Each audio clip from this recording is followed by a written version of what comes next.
السلام علیکم ورحمۃ اللہ وبرکاتہ۔ رب اشرح لی صدری ویسر لی امری واحلل عقدۃ من لسانی یفقہوا قولی۔ الحمدللہ رب العالمین والعاقبۃ للمتقین والصلاۃ والسلام علی اشرف الانبیاء والمرسلین وعلی آلہ واصحابہ اجمعین، اما بعد فاعوذ باللہ من الشیطان الرجیم، بسم اللہ الرحمن الرحیم۔ سبحان الذي اسرى بعبده ليلا من المسجد الحرام الى المسجد الاقصى الذي باركنا حوله لنريه من آياتنا انه هو السميع البصير۔ صدق الله العلي العظيم، وقال الله تبارك وتعالى في شان حبيبه ان الله وملائكته يصلون على النبي يا ايها الذين آمنوا صلوا عليه وسلموا تسليما۔ اللهم صل وسلم وبارك على سيدنا مولانا محمد معدن الجود والكرم وعلى آله وأصحابه وبارك وسلم صلاة وسلاما عليك يا سيدي يا رسول الله، وكلهم من رسول الله ملتمس غرفا من البحر أو رشفا من الديم، منزه عن شريك في محاسنه فجوهر الحسن فيه غير منقسم، ثم الرضا عن أبي بكر وعن عمر وعن علي وعن عثمان ذي الكرم، یا رب بالمصطفى بلغ مقاصدنا واغفر لنا ما مضى یا واسع الکرم، مولاي صل وسلم دائما ابدا على حبیبک خیر الخلق کلہم۔ وہ سرور کشور رسالت جو عرش پر جلوگر ہوئے تھے، وہ سرور کشور رسالت جو عرش پر جلوگر ہوئے تھے، نئے نرالے طرب کے ساما عرب کے مہمان کے لیے تھے۔ خرد سے کہہ دو کہ سر جھکا لے، گما سے گزرے گزرنے والے، پڑے ہیں یا خود جہت کو لالے، کسے بتائے کدھر گئے تھے۔ وہی ہے اول وہی ہے آخر، وہی ہے ظاہر وہی ہے باطن، اسی کے جلوے اسی سے ملنے اسی سے اس کی طرف گئے تھے۔ بحمد اللہ تعالی، اللہ کے فضل اور کرم سے اس ماہانہ ختم قادریہ کے سلسلے میں اور آپ یہاں موجود ہیں، اور آج کے اس ذکر کو مناسبت حضور علیہ الصلاۃ والسلام کے عظیم واقعہ معراج سے ہے۔ اللہ تعالیٰ سے دعا ہے کہ اللہ تعالیٰ ہمیں اس معراج کی سیر کی برکت عطا فرمائے۔ مختصر وقت میں کچھ ضروری باتیں واقعہ معراج کے حوالے سے کہ جو ہمیں جاننا ضروری ہے، اور آج کے دور میں خاص طور پہ اس واقعے پر جو اعتراضات کیے جاتے ہیں اس حوالے سے انشاءاللہ ہم ایک اعتراض کو ذکر کریں گے اور اسی پر انشاءاللہ اپنی گفتگو کو سمیٹیں گے۔ واقعہ معراج یہ حضور علیہ السلام کا وہ عظیم معجزہ ہے کہ علماء نے یہ بات لکھی کہ سرکار دو عالم صلی اللہ تعالی علیہ وسلم کا مقام و مرتبہ جو ہے کہ آپ اللہ رب العزت کی مخلوق میں سب سے بلند و بالا ہے، کائنات میں سب سے بڑا مقام و مرتبہ آپ کا ہے، آپ افضل الخلق ہیں، سارے نبیوں میں سب سے افضل آپ ہیں۔ اس مقام و مرتبے کے اعتبار سے دو معجزات حضور علیہ السلام کو ایسے عطا کیے گئے کہ جو اس اونچے اسٹیٹس کے مطابق تھے۔ ویسے تو معجزات سرکار علیہ السلام کے اتنے بے شمار ہیں کہ ان کو گننا ہمارے بس کی بات نہیں، اور حضور علیہ السلام کی زندگی مبارکہ سے پہلے ہی آپ کے معجزات کا ظہور ہوا۔ آپ کی زندگی مبارکہ کے دوران تو کثیر معجزات دیکھنے میں آئے، لیکن آج تک اور قیامت تک حضور علیہ السلام کے معجزات کا سلسلہ چلتا رہے گا۔ آپ اگر حضور علیہ السلام کی زندگی مبارکہ کا مطالعہ کریں تو چاند کے 2 ٹکڑے ہونا، سورج کو دوبارہ پلٹا دینا، حضور علیہ السلام کے لعاب دہن کی اگر ہم بات کریں تو ایک لمبی نشست ہمیں چاہیے کہ جس میں سرکار دو عالم صلی اللہ تعالی علیہ وسلم کے لعاب دہن سے کس کس کو کیسے اور کب کب فائدہ ہوا، یہ اگر ہم بیان کرنے بیٹھے تو کئی گھنٹے ہمارے اسی میں نکل جائیں۔ یہ سارے معجزات سرکار علیہ السلام کے ہیں، لیکن جو آپ کا اونچا مقام و مرتبہ ہے نا کہ آپ اللہ کی مخلوق میں سب سے بلند و بالا ہے، اس مقام و مرتبے کو دیکھتے ہوئے دو معجزات رب نے ایسے عطا کیے کہ جو کسی اور کو عطا نہیں ہوئے۔ پہلا معجزہ قرآن مجید فرقان حمید، آپ کو ایسی عظیم اور ہمیشہ باقی رہنے والی کتاب دی گئی کہ جس میں تحریف ممکن ہی نہیں. خود رب نے ذکر فرمایا انا نحن نزلنا الذکر وانا له لحافظون کہ بے شک ہم نے اس ذکر کو نازل کیا اور ہم ہی اس کی حفاظت کرنے والے ہیں. حضور علیہ الصلوۃ والسلام سے پہلے جتنے رسول تشریف لائے جنہیں کتابیں عطا کی گئیں ان کے تشریف لے جانے کے بعد ان کتابوں میں تبدیلیاں ہو گئیں، تحریفات ہو گئیں. وہ کتابیں اپنی اصل شکل میں باقی نہیں رہیں، لیکن حضور علیہ الصلوۃ والسلام کو جو قرآن مجید فرقان حمید اللہ رب العزت نے عطا کیا اس کی حفاظت کی ذمہ داری بھی رب نے خود لی. اور یہ ایسا عظیم معجزہ ہے کہ یہ قیامت تک اس کا نشان جو ہے وہ باقی رہے گا. اور یہ حضور علیہ الصلوۃ والسلام کے اونچے مقام و مرتبے کے اعتبار سے آپ کو معجزہ دیا گیا. اور دوسرا معجزہ وہ واقعہ معراج ہے. یعنی آپ دیکھیں واقعہ معراج ایک معجزہ نہیں بلکہ کثیر معجزات کا مجموعہ ہے. اگر ہم صرف جو میں نے خطبے میں بھی آیت مبارکہ پڑھی سورہ بنی اسرائیل کی آیت نمبر 1 پہلی آیت، اگر صرف ہم اس آیت کے ایک ایک لفظ پر صرف ذکر کریں نا، ایک ایک لفظ سبحان پر 1 گھنٹے کی گفتگو الگ ہو سکتی ہے، اسرا پر الگ گفتگو ہو سکتی ہے، بعبدہ پر الگ گفتگو ہو سکتی ہے، لیلن پر الگ گفتگو ہو سکتی ہے. یعنی رب نے اپنے حبیب کو شانیں تو عطا کی، پھر ان شانوں کا ذکر بھی رب نے خود ہی فرمایا. آپ دیکھیں ہم حضور علیہ الصلوۃ والسلام کا ذکر کریں تو کہہ دیا جاتا ہے کہ تم بہت زیادہ غلو کرتے ہو، تم لوگ بہت زیادہ ذکر کرتے ہو. ہم کہتے ہیں یہ تو دیکھو، اور سامنے یہ بھی کہا جاتا ہے بھائی رب نے ہی دی نا یہ شانیں، ذاتی تو نہیں ہے، عطا کردہ ہے. تو ہم نے کہا بالکل عطائی ہے. ساری شانیں جو رسول اللہ کو دی گئی وہ رب کی عطا کردہ ہے، لیکن وہ کیسا عظیم رب ہے، اور وہ اپنے محبوب کو عطا بھی کرتا ہے اور اپنے محبوب کا ذکر بھی خود کرتا ہے کہ دیکھو میرا محبوب کتنا سونا ہے، دیکھو میرا محبوب کتنا شان والا ہے. عطا بھی رب نے کی اور ہمیں بتایا بھی رب نے کہ یہ دیکھو یہ میرا عظیم محبوب ہے جس کو میں نے تمہارے درمیان بھیجا. تو یہ اللہ رب العزت کی بہت بڑی نعمت ہے کہ اللہ تعالیٰ نے ہمیں حضور کا امتی بنا کر بھیجا. اس وقت جیسے ہی یہ ایام قریب آئیں گے تو ایک اعتراض جو زور و شور سے جس پر بڑا زور ڈالا جائے گا وہ یہ ہے کہ یہ واقعہ معراج اور یہ سفر معراج، یہ سیر معراج جو رسول اللہ صلی اللہ تعالی علیہ وسلم کو کرائی گئی، یہ جسمانی نہیں تھی، روحانی تھی.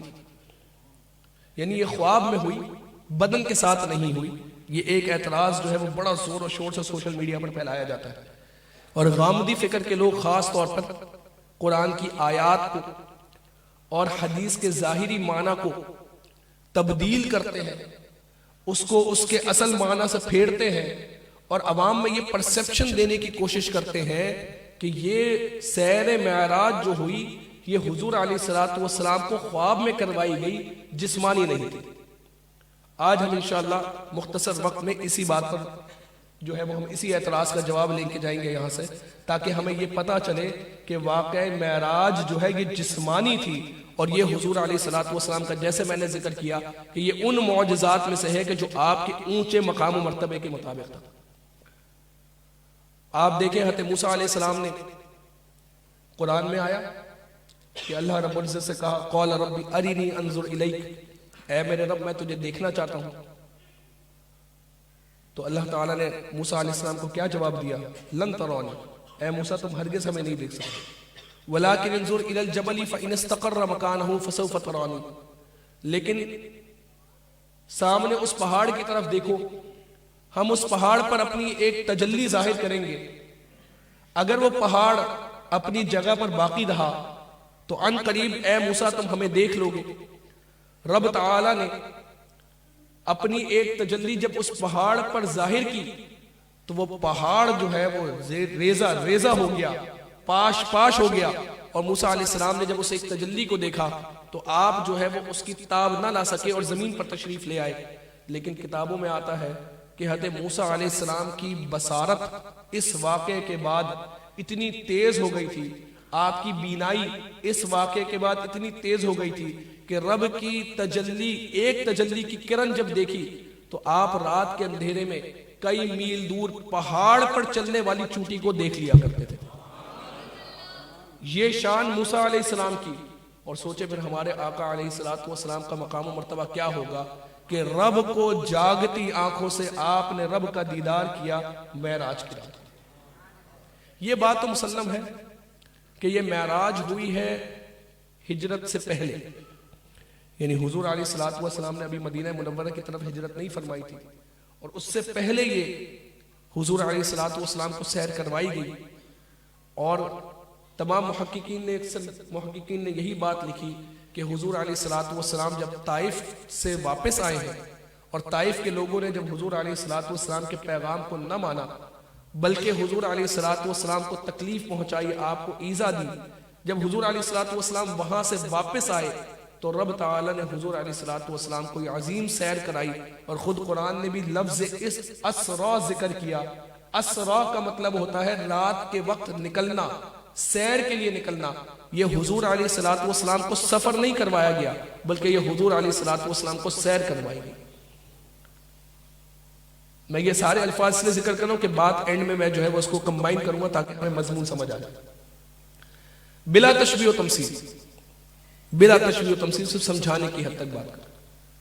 ہمیں کوئی کام ہو اور ہمیں کراچی سے لاہور جانا ہو، کوئی ملاقات ہو، کوئی میٹنگ ہو، اور ہم صبح کراچی سے لاہور جائیں اور رات کو واپس آ جائیں، تو ہم سے کوئی پوچھے کہ آپ نے کیا بادشاہی مسجد دیکھی، تو ہم کہیں گے میں صرف سفر پہ گیا تھا اور وہ کاروباری معاملہ تھا، مجھے میٹنگ کرنی تھی، میرے پاس ٹائم ہی نہیں تھا بادشاہی مسجد دیکھنے کا۔ کوئی پوچھے کہ آپ نے جو ہے فلاں مقام دیکھا، آپ نے فلاں جگہ دیکھی، تو ہم یہی کہیں گے کہ یار سفر پہ تھا، جلدی میں تھا، کچھ دیکھنے کا موقع نہیں ملا، بس گیا، کام کیا اور واپس آ گیا۔ اور ایک یہ ہے کہ ہم سیر پر جائیں اور پھر کوئی ہم سے پوچھے کہ کیا آپ نے بادشاہی مسجد دیکھی، تو ہم کہیں گے ہاں بھائی ہم نے بادشاہی مسجد دیکھی۔ کوئی کہے کہ آپ نے مینار پاکستان دیکھا، تو ہاں بھائی سیر پہ گئے تھے، گھومنے گئے تھے، راحت کے لیے گئے تھے، مائنڈ کو فریش کرنے کے لیے گئے تھے، ایک جگہ دیکھی، جو آپ نے ذکر کیا وہ دیکھی، لاہور سے اسلام آباد بھی گئے، وہاں کی ساری جگہیں دیکھی، پہاڑی علاقوں کی طرف بھی گئے، اپنے آپ کو فریش کیا، راحت کے لیے گئے تھے، تفریح کے لیے گئے تھے، اپنے مائنڈ کو سکون لانے کے لیے گئے تھے۔ تو مفسرین نے یہ بات لکھی کہ یہ حضور علیہ السلام کو سفر نہیں کروایا گیا بلکہ سیر کروائی گئی، جس میں ایک مقام رب کو دکھایا گیا، اور رب نے جو کائنات بنائی تھی اور رب کی جو عظیم نشانیاں تھی وہ رب نے اپنے محبوب کو دکھائی۔ آپ دیکھیں گے بظاہر دیکھا جائے تو کروڑوں اربوں سال کا سفر ہے، لیکن وہ کروانے والا بھی تو رب ہے نا۔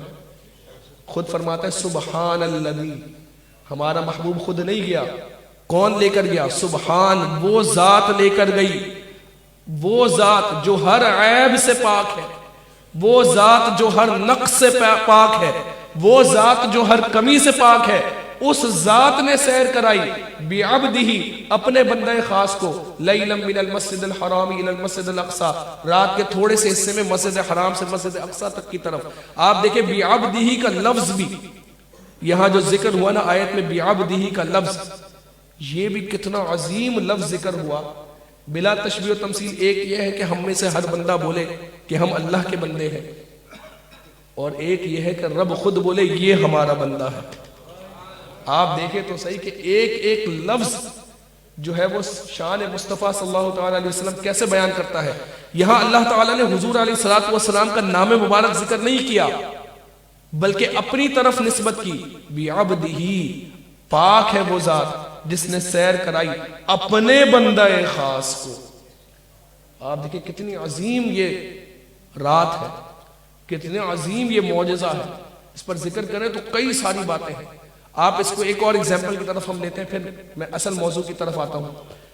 میں اور آپ اگر ایک گاڑی میں تیز سفر کر رہے ہیں اور اس گاڑی کی ونڈ شیلڈ نہ ہو، ونڈ شیلڈ یعنی آگے کا جو شیشہ ہوتا ہے جو ہوا کے پریشر کو روکتا ہے، وہ نہ ہو اگر گاڑی کے اندر، تو میں اور آپ جو ہے وہ ہائی وے پر یا جو ہے جب سفر کر رہے ہو تو تیز سپیڈ میں سفر نہیں کر سکتے، بمشکل 50-60 کی سپیڈ میں، 70 کی سپیڈ میں ہم جا سکے۔ کیوں؟ کیونکہ ونڈ شیلڈ نہیں ہے تو ہوا کا سارا پریشر گاڑی کے اندر آئے گا۔ جب ہوا کا سارا پریشر گاڑی کے اندر آئے گا تو ہم گاڑی چلا ہی نہیں سکیں گے، اس کا پریشر اتنا زیادہ ہوتا ہے۔ آپ جب تیز سپیڈ میں جا رہے ہو تو کتنا شور آتا ہے گاڑی کے باہر سے، کتنا زیادہ ہوا کا شور آتا ہے. وہ ہوا کا شور جو ہے وہ یہی ہوتا ہے کہ جب ہوا گاڑی سے ٹکراتی ہے, وہ چونکہ گاڑی کے اندر نہیں آتی کیونکہ شیشہ لگا ہوا ہے, باقی شیشے بھی بند ہے, لیکن میں اور آپ اگر وہ شیشہ نہ ہو تو سفر نہیں کر سکتے. حضور علیہ الصلوۃ والسلام کو جب یہ سیر کروائی گئی تو آپ کے لیے ایک جانور لایا گیا جسے براق کہتے ہیں, اور وہ براق اتنا تیز تھا کہ حدیث میں بیان ہوا کہ جہاں نگاہ کا اینڈ ہوتا تھا, یعنی جہاں ہماری لائن آف سائٹ کا اینڈ ہے وہاں اس کا پہلا قدم ہوتا تھا.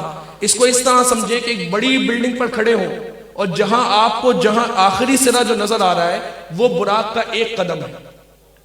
اتنا تیز جانور ہے جو بجلی کی تیزی سے دوڑ رہا ہے اور بجلی کی تیزی سے سفر کر رہا ہے, لیکن شان مصطفیٰ صلی اللہ تعالی علیہ وسلم یہ ہے کہ جب آپ اس براق پر سوار ہیں, سامنے کوئی شیشہ نہیں لگا, لیکن آپ جب اس براق پر سوار ہیں, براق اپنی مکمل تیزی کے ساتھ سیر کر رہا ہے اور چل رہا ہے, لیکن حضور علیہ الصلوۃ والسلام کا شملہ مبارک بھی نہیں ہل رہا, آپ کے امامے کا جو شملہ ہے وہ بھی نہیں ہے. یہ ہے حضور علیہ الصلوۃ والسلام کی شان اور آپ کا مقام و مرتبہ. آپ دیکھیں غامدی فکر کے لوگ خاص طور پر یہ بات کرتے ہیں کہ یہ واقعہ جو ہوا یہ واقعہ خواب میں ہوا, یہ معراج حضور علیہ الصلوۃ والسلام کو خواب میں کروائی گئی اور جسمانی نہیں تھی. تو ہم دیکھیں اس کا جواب قرآن مجید فرقان حمید سے ہی دیں گے, احادیث کی طرف بھی ہم, لیکن پہلے قرآن کو ہم پڑھیں گے. قرآن مجید فرقان حمید میں لفظ ذکر ہوا سبحان الذی اسری بعبدہ لیلا من المسجد الحرام الی المسجد الاقصی الذی بارکنا حولہ لنریہ من آیاتنا. شروع میں ہی آیت میں لفظ ذکر ہوا اسرا. اسرا کا مطلب ہوتا ہے رات میں نکلنا, رات میں ٹریول کرنا, اور یہ رات میں جو ٹریول کرنا جو لفظ اسرا ذکر ہوا ہے اس سے مراد یہ ہوتا ہے کہ جسمانی طور پر رات میں ٹریول کرنا. میں کیوں کہہ رہا ہوں کہ جسمانی طور پر رات میں ٹریول کرنا, اس کا مطلب ہوتا ہے کیونکہ ہمیں یہی مسئلہ قرآن ہی سمجھاتا ہے. ایک اور جگہ پر قرآن مجید فرقان حمید میں آیا سورہ شعراء.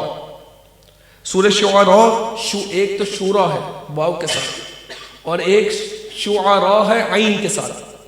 میں بات کر رہا ہوں سورہ شعراء عین کے ساتھ. اس کی آیت نمبر 52 ہے. اللہ رب العزت اس میں ایک واقعہ ذکر کرتا ہے حضرت موسیٰ علیہ السلام سے متعلق کہ جب فرعون کا لشکر حضرت موسیٰ علیہ السلام کی طرف آیا تو قرآن کہتا ہے وَأَوْحَيْنَا إِلَى مُوسَىٰ أَنْ أَسْرِ بِعِبَادِي إِنَّكُمْ مُتَّبِعُونَ کہ ہم نے موسیٰ پر وحی کی ان اسری بعبادی, اے موسیٰ ہمارے بندوں کے ساتھ رات میں نکلو, اے موسیٰ ہمارے بندوں کے ساتھ رات میں نکلو. وہاں ذکر ہوا اسرا, یہاں ذکر ہوا اسری. مادہ اشتقاق دونوں کا ایک ہی ہے, مطلب ایک ہی ہے, کانٹیکسٹ الگ الگ ہے جس میں وہ استعمال ہو رہا ہے. موسیٰ علیہ السلام کو یہ نہیں کہا اے موسیٰ رات میں اپنی روح کے ساتھ نکلو, رات میں لوگوں کی روحوں کے ساتھ نکلو, ورنہ تو فرعون نے پکڑ لینا تھا پیچھے. بات یہ ہو رہی تھی کہ اے موسیٰ جسمانی طور پر رات میں چلو, رات میں یہاں سے جاؤ, کیونکہ پیچھے جو ہے وہ فرعون کا لشکر تمہیں پکڑنے آ رہا ہے. یہاں سے بھی یہ معنی اور مضمون مکمل کلیئر ہوا کہ قرآن میں سورہ بنی اسرائیل آیت نمبر 1 میں جو اسرا کا لفظ ذکر ہوا وہاں سے مراد بھی جسمانی طور پر رات میں ٹریول کرنا ہے. اسی طرح پھر لفظ ذکر ہوا بعبدہ. عبد کہتے ہیں روح اور جسم کے مجموعے کو, کہ جو روح پر دلالت کرتا لفظ عبد پر دلالت نہیں کرتا.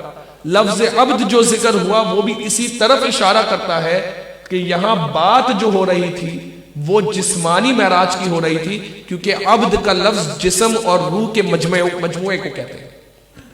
اسی طرح سورہ بنی اسرائیل آیت نمبر 60 مسئلہ بالکل واضح اور کلیئر ہو جائے گا. قرآن مجید فرقان حمید میں اللہ رب العزت ارشاد فرماتا ہے, غور سے سنیے گا اس آیت کو, وَمَا جَعَلْنَا الرُّؤْيَا الَّتِي أَرَيْنَاكَ إِلَّا فِتْنَةً لِلنَّاسِ وَمَا جَعَلْنَا الرُّؤْيَا الَّتِي أَرَيْنَاكَ إِلَّا فِتْنَةً لِلنَّاسِ اور اے حبیب ہم نے جو آپ کو مشاہدہ کروایا, اے حبیب ہم نے جو آپ کو شانیں دکھائیں, إِلَّا فِتْنَةً لِلنَّاسِ یہ اس لیے تھا تاکہ ہم لوگوں کا اس سے امتحان لے سکیں, تاکہ لوگوں کا اس سے ٹیسٹ کر سکے. قرآن مجید فرقان حمید کہہ رہا ہے اے حبیب ہم نے آپ کو جو یہ سیر کروائی, اے حبیب ہم نے آپ کو جو یہ عظیم شانیں دکھائیں. حضور علیہ الصلوۃ والسلام پہلے مسجد اقصیٰ گئے, تمام انبیاء کرام علیہ السلام سے ملاقات ہوئی، پہلے آسمان پر، دوسرے پر، تیسرے پر، چوتھے پر، چھٹے پر، پانچویں پر، چھٹے پر، ساتویں پر، وہاں سے آگے سدرۃ المنتہا، پھر مقام مستوی، پھر رب سے ملاقات ہو رہی ہے، جنت کا مشاہدہ ہو رہا ہے۔ یہ ساری شانیں جو حضور علیہ الصلوۃ والسلام نے دیکھی، قرآن کہتا ہے یہ شانیں ہم نے آپ کو اس لیے دکھائیں تاکہ اس کے ذریعے ہم لوگوں کے ایمان کو ٹیسٹ کر سکیں، چیک کر سکیں، پرکھ سکیں۔ ایک بات بتائیں بلا تشبیہ و تمثیل، آپ میں سے کوئی کھڑا ہو بلا تشبیہ و تمثیل اور کھڑے ہو کر کہے کہ کل رات کو میں نے یہ خواب دیکھا کہ میں امریکہ کی سیر کر کے آیا ہوں، میں امریکہ میں تھا، پھر میں نے یہ دیکھا کہ میں جو ہے وہ امریکہ سے نکلا اور فرانس چلا گیا، پھر میں نے دیکھا میں وہاں سے نکلا تو UK چلا گیا، پھر میں جو ہے وہ جب میری آنکھ کھلی تو میں اپنے بستر میں موجود تھا۔ تو کیا اس خواب کو ماننے میں مجھے اور آپ کو کوئی پریشانی ہوگی؟ ہم کہیں گے ٹھیک ہے بھائی، آپ امریکہ چلے گا، آسمانوں پر بھی چلے جاتے تو خواب میں تو بندہ کچھ بھی دیکھ سکتا ہے، اس میں کیا ہے؟ آپ آسمانوں کی بھی سیر کر کے آتے، پہاڑوں کی بھی سیر کر کے آتے خواب میں، تو خواب ماننے میں کیا مسئلہ ہے؟ لیکن حضور علیہ الصلوۃ والسلام جب تشریف لائے ہیں اور کفار مکہ کے سامنے اپنا یہ آپ نے معجزہ بیان کیا تو انہوں نے طرح طرح کے سوالات کرنا شروع کر دیے۔ بیت المقدس کے بارے میں ہمیں بتائیں، بیت المقدس کس طرح کی ہے، بیت المقدس دکھنے میں کیسی ہے، اس میں کتنے دروازے ہیں، کتنی کھڑکیاں ہیں، مثال کے طور پہ سمجھا رہا ہوں۔ اس طرح کہ انہوں نے بیت المقدس کے بارے میں بڑے ڈیٹیلڈ سوالات انہوں نے کرنا شروع کر دیے۔ اچھا راستے میں کچھ قافلے بھی آ رہے ہوں گے، ان قافلوں کے بارے میں بتائیں، وہ قافلے کب آئیں گے مکہ واپس؟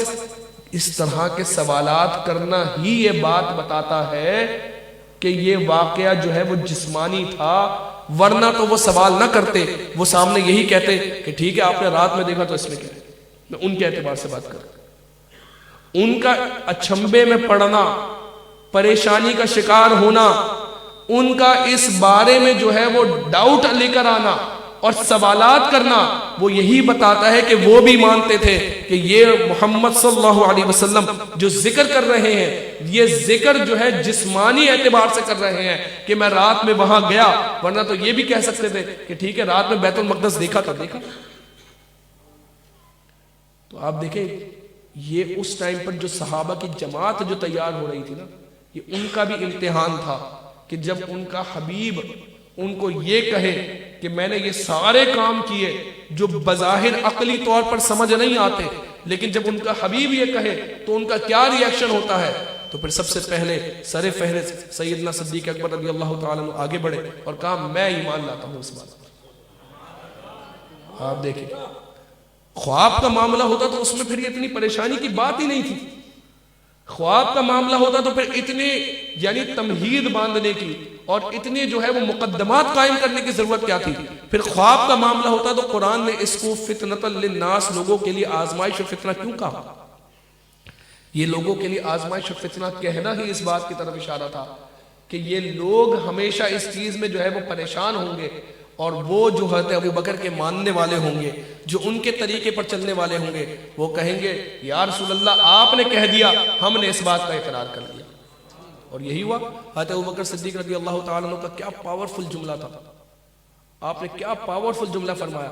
آپ فرماتے ہیں مجھے تم یہ بتاتے ہو کہ میرے نبی نے یہ بیان کیا، میں اس سے بڑی بڑی باتیں صبح و شام ان کی تصدیق کرتا ہوں، اس بات کی تصدیق کرنے میں مجھے کیا پریشانی ہے۔